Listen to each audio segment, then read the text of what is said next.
TDAH, Desafios e Lacunas para a Inclusão. Apresentação do trabalho de conclusão de curso de licenciatura em Pedagogia.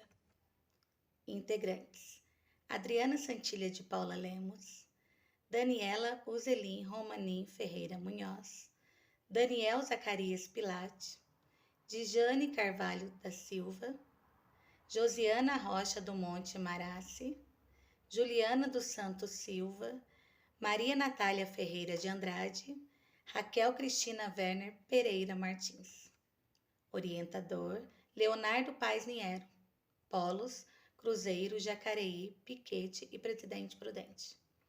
Introdução. A inclusão escolar hoje é um tema de suma importância na educação.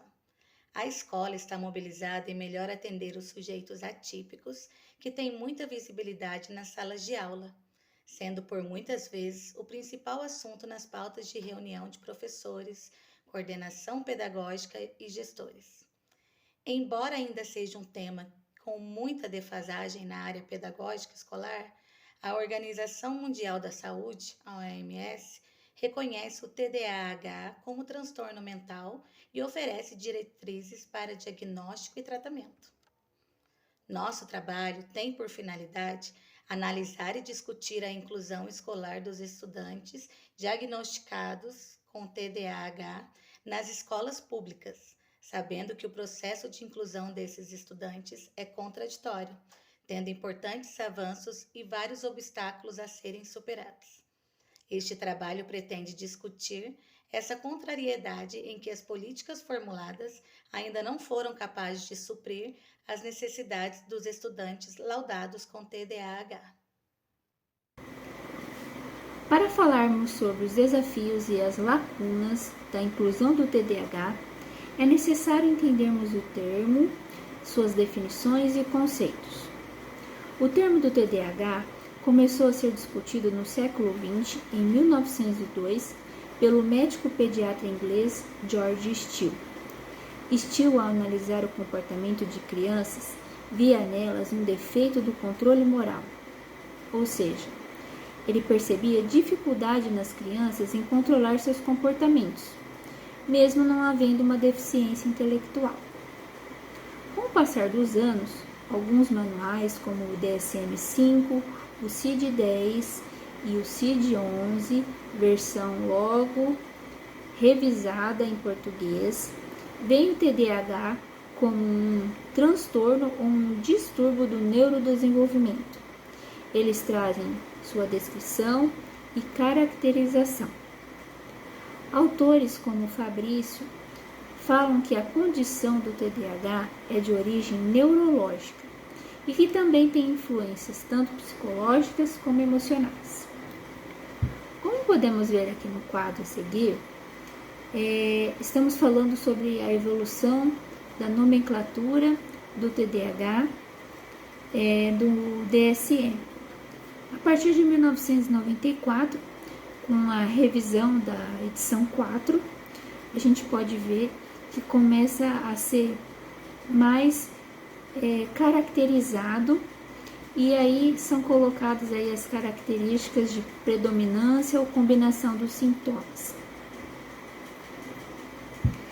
Para falarmos do diagnóstico, temos que falar das características, e são 3 as principais. Então aí são a desatenção, que é a dificuldade significativa em manter a atenção em tarefas que proporcionam um alto nível de estimulação ou recompensas frequentes. Há uma distração e problemas de organização. A hiperatividade, que é a atividade motora excessiva e dificuldade de manter-se imóvel, mais comum em situações estruturadas ou que exigem um autocontrole comportamental. A impulsividade, que é a tendência em agir em resposta a estímulos imediatos, sem pensar em seus riscos e consequências. A versão do DSM-5, a última de 2022, como já dito, subdivide o TDAH em 3 tipos, de acordo com a predominância ou a combinação dos sintomas. São eles: o TDAH predominantemente desatento, em que predominam a característica da desatenção, o TDAH predominantemente hiperativo impulsivo, o TDAH combinado, em que vão aparecer as três características juntas.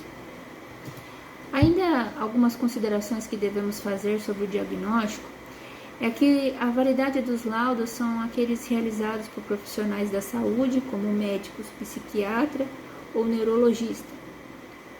Outros profissionais, como o professor, o psicólogo, fazem parte da equipe interdisciplinar que vão ajudar no diagnóstico ou no tratamento do TDAH, no acompanhamento da pessoa, no caso. Devemos considerar também que o TDAH pode ser identificado tanto na infância como na fase adulta. Há uma predominância em meninos, isso segundo pesquisas, comprovado, e que o diagnóstico pode ser feito através da aplicação de testes psicológicos, entrevista com familiares, acompanhamento da escola, do seu desenvolvimento, e o estudo dos comportamentos, e evidências em situações e ambientes, em várias situações e ambientes, não só em um. Também, considerando os autores Graeff e Vaz, podemos dizer que o transtorno do TDAH ele não é puro, ele tem comorbidades, ou seja, tem outros transtornos que aparecem junto com ele. Características como depressivas, de ansiedade ou de conduta, ele fala aí também do transtorno desafiador opositivo, que é uma característica do TDAH aí, de querer aventurar-se aí, desafiador. Vamos dizer assim que os sintomas eles vão variar fora do padrão esperado, para a idade ou nível de desenvolvimento intelectual, além de uma variação cronológica e gravidade do distúrbio. Geralmente as pessoas que têm TDAH, elas sofrem muitas críticas, pois são comparadas com pessoas próximas da mesma faixa etária. Mas é muito importante que as características comuns entre as pessoas do TDAH sejam observadas, pois há uma variabilidade na forma e no comportamento individual em diferentes contextos, ok? Legislação sobre a inclusão dos alunos com TDAH.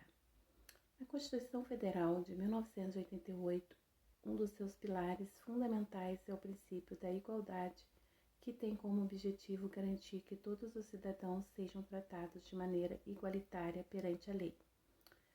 Lei Brasileira de Inclusão LBI, Lei nº 3.146, de 6 de julho de 2015. Segundo Rocha, demorou 15 anos para sair do papel, que desde a sua proposição até a sua sanção presidencial foram necessários muitas disputas e diálogos entre movimentos sociais tradicionais e movimentos sociais ligados aos direitos humanos. No seu artigo 2º, considera-se pessoa com deficiência aquela que tem impedimento de longo prazo de natureza física, mental, intelectual ou sensorial, o qual, em interação com uma ou mais barreiras, pode obstruir sua participação plena e efetiva na sociedade em igualdade de condições com as demais pessoas. E que as pessoas com deficiência devem ter a oportunidade de participar ativamente das decisões relativas a programas e políticas inclusivas que lhe dizem respeito diretamente.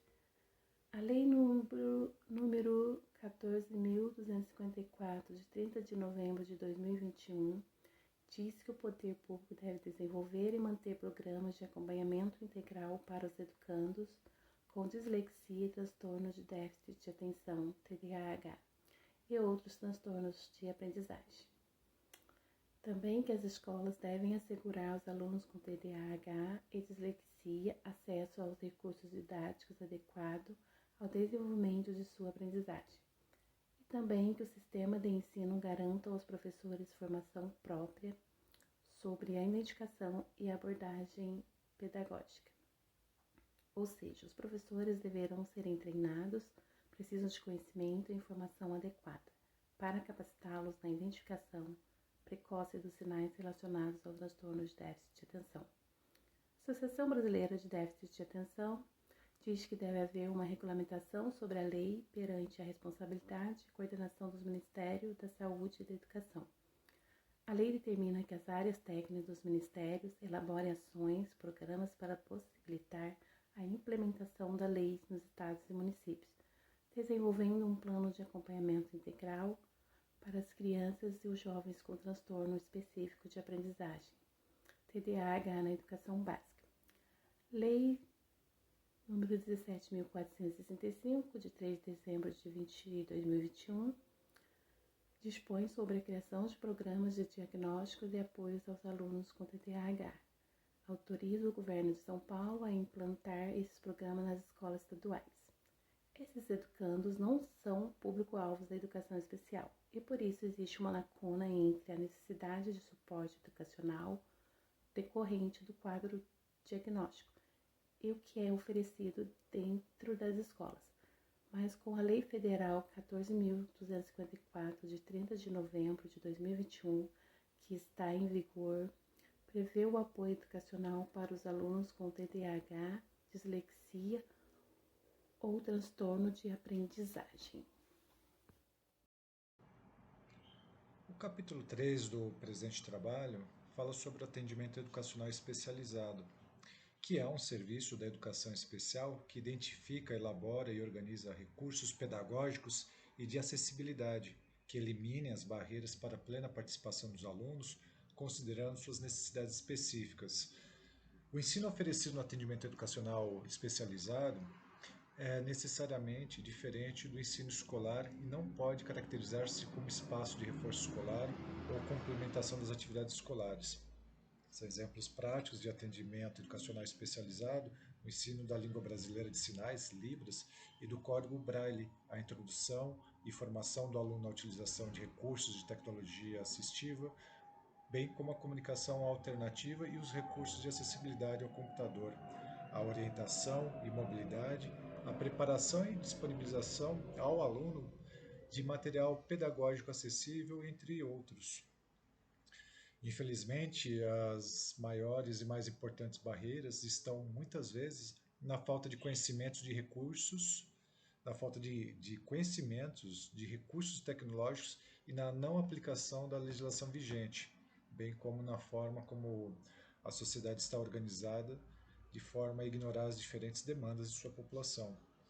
E no caso dos alunos com TDAH, a ausência de parceria com os profissionais da área de saúde, seja por desconhecimento ou empenho dos gestores escolares e supervisores de ensino, acaba colocando a dificuldade desses alunos numa perspectiva de irrelevância e até mesmo de descaso. Quanto à metodologia, essa pesquisa pode ser qualificada como qualitativa e exploratória. Para alcançar os objetivos, realizamos levantamentos bibliográficos em livros e artigos científicos, utilizando palavras-chave como TDAH, ensino infantil, ensino fundamental, direito e crianças. Também foram realizadas pesquisas sobre a legislação atual e suas aplicações. Para a coleta de dados, foi elaborado um questionário que foi aplicado a uma diretora de uma escola pública. Assim, após esses processos, foi realizada a discussão sobre os resultados, bem como a consideração final sobre a pesquisa. Olá, eu venho falar para vocês a respeito do objetivo geral, que é de analisar como é feita a inclusão escolar na rede pública de ensino de estudantes que são diagnosticados com TDAH. Como objetivo específico é de analisar a legislação sobre a inclusão existente e se a mesma se aplica aos estudantes que têm laudo de TDAH, averiguar as políticas públicas para esses estudantes e pesquisar acerca de sua aplicabilidade.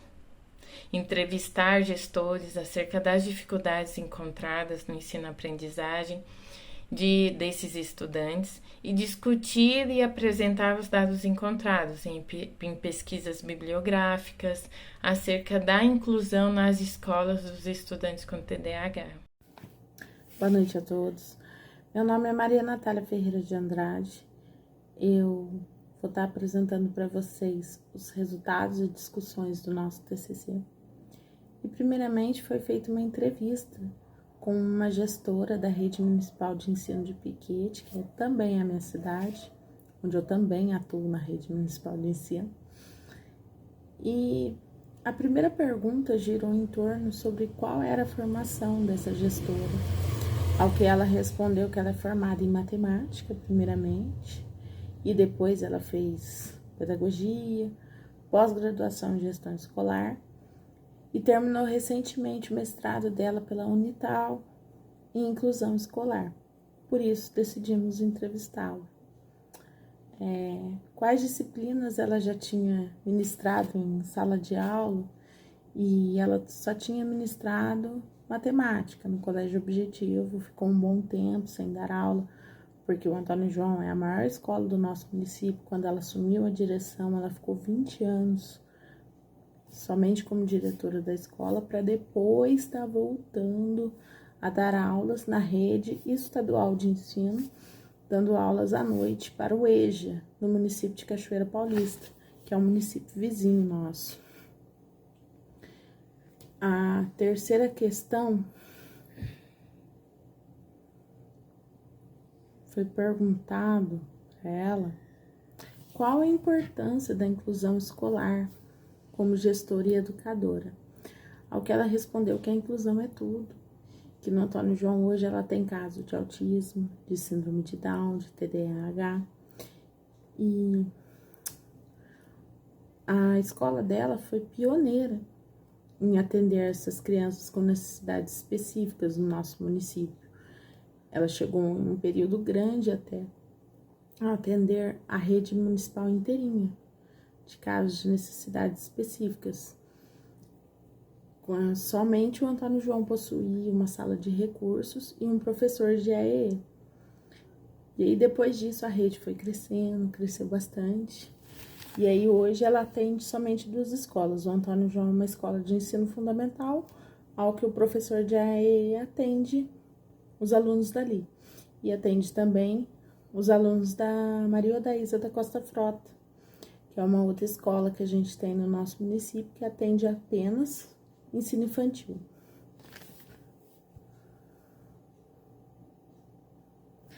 Aí eu perguntei para ela se tem um atendimento educacional especializado para os alunos com TDAH, ao que ela respondeu que não, que a nossa Secretaria de Educação ainda não mandou um encarte falando para ela, precisa atender os alunos que têm TDAH no AEE. Então, por isso, não está sendo contemplados esses alunos, né? Atualmente, a gente atende, né? Casos de autismo, de síndrome de Down e os autistas que têm o TDAH. Mas o TDAH somente não tem bastante aluno que tem TDAH laudado no município. Aí foi perguntado para ela se esses alunos necessitam de um atendimento educacional especializado, ao que ela respondeu que sim, porque a sala de aula do aluno com TDAH, ela tem que ser diferenciada, ela não pode ter distração nenhuma, o que uma sala de aula convencional não consegue oferecer. Então, hoje eles não têm evasão escolar por não conseguir realmente aprender. E eles não têm acesso ao atendimento educacional especializado no nosso município. Não foi criada uma política pública para eles. Sobre a legislação da Lei 14.254 de 2021, a Associação Brasileira de Déficit de Atenção diz que o Ministério da Saúde e da Educação tem que criar uma política nacional integrada dos dois ministérios, porque hoje só tem regulamentações e leis regionais de estados e municípios. O nosso município de Piquete ainda não tem. No estado de São Paulo tem uma lei de 3 de dezembro de 2021, que aí ela dispõe sobre a criação do programa de diagnóstico e apoio aos alunos com dislexia e TDAH na rede estadual de ensino. Por isso, não contempla a nossa rede municipal. Olá, eu sou Josena Maras e, dando continuidade ao que os meus colegas expuseram, vamos passar para a conclusão do TCC. Este trabalho nos possibilitou conhecer mais sobre o tema proposto. Nosso objetivo foi atingido quando conseguimos analisar como é feita a inclusão escolar na rede pública de ensino de estudantes com transtorno de déficit de atenção e hiperatividade, TDAH. Além disso, pesquisamos sobre a legislação, bem como a falta de uma política nacional destes alunos. Além da entrevista com a gestora, podemos notar que estes alunos necessitam sim do atendimento educacional especializado. Porém, nem todos são contemplados devido à falta de uma política nacional e de uma legislação municipal que respaldem e os ajudem a aprender os conteúdos ministrados em sala de aula. Com este trabalho, podemos também perceber que o atendimento educacional especializado é fundamental para o aprendizado desses alunos e que a legislação federal contempla essa necessidade. Porém, não há uma política pública nacional conjunta com os Ministérios da Educação e da Saúde que consiga fazer com que estes alunos tenham de fato acesso ao atendimento de uma forma efetiva em todo o território nacional, estando então eles sujeitos às legislações e políticas criadas pelos estados e pelos municípios. No município estudado, ainda não há uma política pública que contemple esses estudantes, ficando estes à margem dos demais estudantes com necessidades específicas que são contemplados com o atendimento especial. Vimos que a lei de inclusão demorou 15 anos para ser sancionada e esperamos que em menos tempo os estudantes com TDAH sejam de fato incluídos nas escolas, diminuindo a evasão escolar e propiciando uma educação de qualidade para todos, inclusive estes alunos.